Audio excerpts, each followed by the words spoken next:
หมายสงการนักตั้งห้างนั้นจะไปกว่าซับใส่อยู่ก้นเตียนใกล้เหรียญเฮาเนี่ยเพราะกว่าซับใส่ก้นตีเหรียญเฮาก้นอันนำซื้อโยต่อเฮานั้นป้อในซึ่งเฮาใกล้สร้างเป็นเครื่องมือเขาแน่เกี่ยวด้วยแล้วในเสเสาเดมาใครนี้ว่าตามีกาศาสตร์แน่อันนั้นได้พระเป็นเสาข้อลานนี้ว่าเกี่ยวกับลองเปิ้นหยอกเหรียญเฮาพระเป็นเสาเอาลองตั้งเสาสุราเป็นตาปฏิกาติสามัตถีนั่นสิมาฮอนี่อยู่อันไหนเอาลองตั้งสังหลาป้อในซึ่งอันเป็นเสาป้าไหนตึงมาเฮ็ดยาหานผัวมาเฮ็ดยาหานเนี่ยอันเป็นปอเมมันไหนอันปอกใครเฮามันมาเฮ็ดยาหานก้อยกามันก็นุ่งกว่าเย้าอันเป็นปอเมมันไหนใครเฮามันถักขึ้นอยู่ตาตีทักขึ้นซ้ำเฮ็ดหือละป้อในซึ่งมันเป็นปอเมมันไหนสั่งกว่าสร้างนางยิงเราก็หนึ่งทางว่ายาหานป้าในมาเฮ็ดทางมาไหลป้อในซึ่งเกาดีปั่นเงินมาตั้งน้ำเกาดีปั่นเงินมาจอมหนังมาใครไหลในเสียสั่งสร้างนางก็นั่นอยู่กำนันนาก็นั้นสังวันไล่นะมอการนายก็ได้หันหยาบเหล่ามันสั่งวันอยู่มันสั่งเฮ็ดหือเจตีเฮ็ดหายาหานป้าในทักหลาป้อในซึ่งตัวยาหานป้าในมาขามซ้อมอยู่นะมันก็สั่งใส่ซ้อมยาหานป้าในกูมือกูวันเฮ็ดนั้นใส่กูวันป้นก่อหมอก2-3 วันยังไงได้มีแต่วันหนึ่งอันเป็นนางก็ในเกียงเฮ็ดสั่งอาสังอำอยู่ดีเสเมื่อว่ายาหานป้าในมาเยามันสั่งลาดว่าข้ามป้ออยู่ดีคาขึ้นมาเหนือเฮือนคาแลข่าวเขาพังในเฮียนไว้เหนือเคลื่อนข่าวมาตักเอาคาแลมันจังว่าในตั้งยาหานป้านั่นอยู่กำนั้นยาหานป้านั่นก็อ่ำบ้วนสั่งเสีสั่งขึ้นมือเหนือเฮือนนั้นเผื่อว่าขึ้นมือเหนือเฮือนแนวนั้นได้มันก็สั่งใส่ซ้อมยาหานป้านั่นเมื่อว่ายาหานป้านั่นตึงมันนางเสมันอ่างใส่ซ้อมอยู่นั้นอันเป็นนางก็ในก็อาสังเฮ็ดเหมือนอ่ำมีเฮียงเสียเอานุ่งซื้ออาสังอ่ำปอกไข่ห่มรวม5อันนั้นนุ่งปิดปอดอัน5อันนั้นไข่นุ่งยงแย่งอัน5มาเฮ็ดอันเสมาสู้ยาหานมาใส่ซ้อมยาหานตีเนื้อเฮือนนั่นอยู่เผื่อว่ายาหานป้านั้นไหลหันนางก็นั่นนุ่งปิดปอดนุ่งยงแย่งแล้วก็มันไหลหักเมียนนางก็นั่นกว่าเผื่อว่าหักเมียนนางก็นั่นกว่าแล้วมันก็ซับเจอนางก็นั่นกว่าตีเสวนนะใส่มันว่าตีมือย้อนทางอยู่อันนั้นได้มือเปลี่ยนกับปานพระเป็นเสาเฮาเมื่อไรลัวหน้าสะวนหันเมียนอันว่าช่างว่าญากาปานตัวเดียวได้อย่าปีว่าขึ้นเฮือนละสวามินันกูวันเสย้อนหมายเพียดันกันก้อยก็ถางแต่ปอดถากลงกว่าเย้าแน่กอบกาปานตัวเหลียวในตังหักโกนในมันแหงไว้ว่ามันไหลหันนางก็ในอันเย้ามันก็หักเมียนหาเสมันก็สั่งมือย้อนตีพระเป็นเสาเสถากกว่าอยู่เผื่อว่าถากกว่าเย้านั้นอันเป็นพระเป็นเสาสั่งเอาลองตั้งอันในเสฮออยู่กำนันพระเป็นเจ้าสั่งว่ายาหานป้าในศาสตร์ในก้อยมันถูกยานางยิงก็ในเหรียญก้อยมันจะ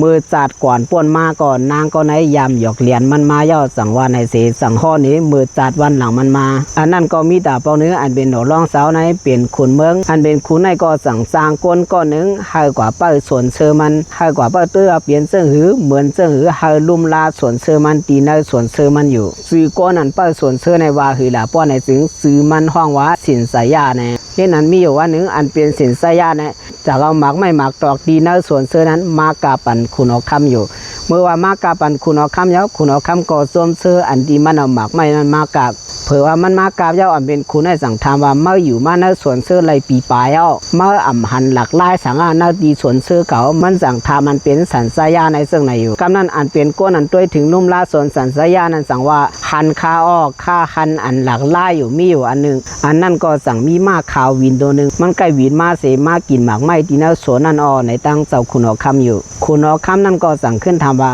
มาหันมาวินอันนั้นเย้าจอมหนังนำกัดมามี2มาอาบติงยอบไร5อันเป็นมาวินโดในมันสั่งว่าในตั้งสันสายานั่นอยู่กำนั้นอันเป็นสันสายานั้นสั่งว่าไล่ข้าอ้อสอนให้มีน้ำพึ่งไอ้หมอกคาปุ้งในก้อยก่อคานยอบอันเป็นมาล้มวินสีขาวนั้นมาจูเจ้าเฮาไรออมันสั่งว่าในอยู่กำนั้นอันเป็นคุณคำนั้นก็สั่งเอาน้ำพึ่ง5ให้กว่าส่งวันใจก็ในอยู่เผื่อว่ากว่าส่งเย้าใจก็ในซ้ำตีเฮ็ดหือเสียยอบมาล้มวินสีขาวในหล่ะป้อในซึ่ง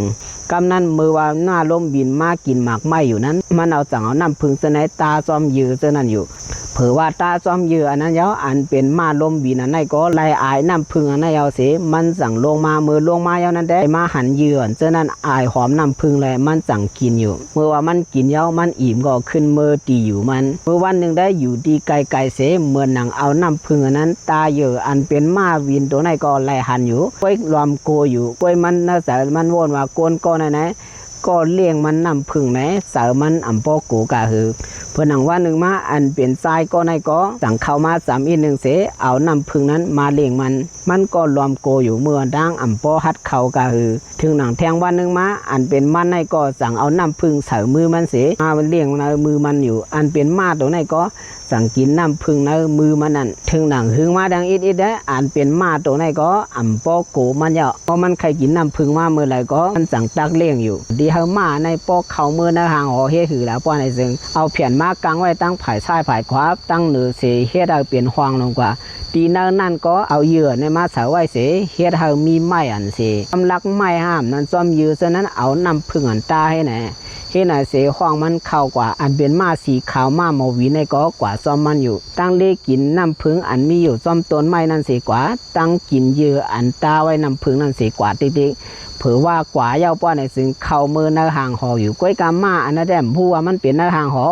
กอบเขาเพียนมาให้ไว้ตีเตามันก็เอายื้อสือไว้เอากิ่งไม้อันเขามาตำไว้ปานแดมันวนมาเปลี่ยนตีเนื้อเถือนั่นก้อยเผื่อว่าถึงเนื้อห่างหอยาวได้อันเป็นซื้อขานเขาก็อ่อนกันปีกพักดูดังโมดังเสเอาเพียนนั่นปลาอยู่เผื่อปลาเย้าอันเป็นมาตัวในก็บินกว่าดังหลายกวนเขาก็สั่งยอบมันอยู่ยอบมันเสียตัวมันยอบมันเสียเลียนมันก็ตั้งโกตั้งเหกวนเขายอบไว้เอาแล้ววินกว่าตั้งเริ่มไรอันเป็นดอกร่องเสาตียอบมาเนี่ยจะใครคามันจะใครเหี่ยมันใครตัวว่ามาวีนั่นเปลี่ยนเสือห่างผังมันเปลี่ยนเสือหือไหวว่าคุณเอาคำนั้นตัวอิ่มเย้าใครปล่อยมันเย้าอันเป็นคุณเอาคำนั้นสั่งลาดว่ามาตัวนั่นแหละก็ว่ามันจับเสือน้ำพึ่งนั่นแหละเปื่อนจังยอบมันไหลทางว่ามันจับเสือน้ำพึ่งนั่นป้อไหนจึงเฮ็ดหือก็มันตื้นถุงยอบไหลอันเป็นคุณเอาคำนั้นสั่งว่าในตั้งกวนเมืองมันอยู่มันก็สั่งซะเฮซื้อขานมันปล่อยมาอันนั้นขึ้นปอกมือตีอยู่มันขึ้นอยู่การนักศาสตร์นั่นแหละมันใครปั่นตอนสอนภายในศาสนาว่าในสิตะกวยกาตีในเพราะว่าภายในโกนเฮินเฮาซ้ำหนูแล้วตอนสอนสั่งหลาป้อในสึงนั่นก็เกี่ยวกับลองตาฮักเกี่ยวกับลองตีเฮาหยุ่มยำอำนั้นอันตีก้นอันเฮากว่าหยุ่มยำมาอันตีเฮาตีฮักนั้นเฮาหลุดด้วยก้นก่อนว่าเขาเป็นก้นซื้อเขาเป็นก้นดีต่อเฮาอยู่ฮะเพราะเฮากว่าหยุ่มยำก้นอันตีหยอกเลียนเฮาก้นตีอันเฮาถูกดีฮักป้อในสึงเฮาไก่สั่งทบยาลองตั้งตุกสั่งเสียมว่าอย่าไปหยุ่มเซอเปิ้นง่ายๆเฮาหมดตาสั่งย้อนข้อความเปิ้นก้อยเสียอย่าไปหยุ่มง่ายย่อมความลาดเปิ้นก้อยเสียอย่าไปหยุ่มง่ายเฮาหลุไหลเอาตอนสอนตีเนอสาโทแน่ๆป้นว่าสาโทในตีปันตั้งหูพี่น้องเขาเสียน่ะอยู่22ตานเหมือสุงกุกกะ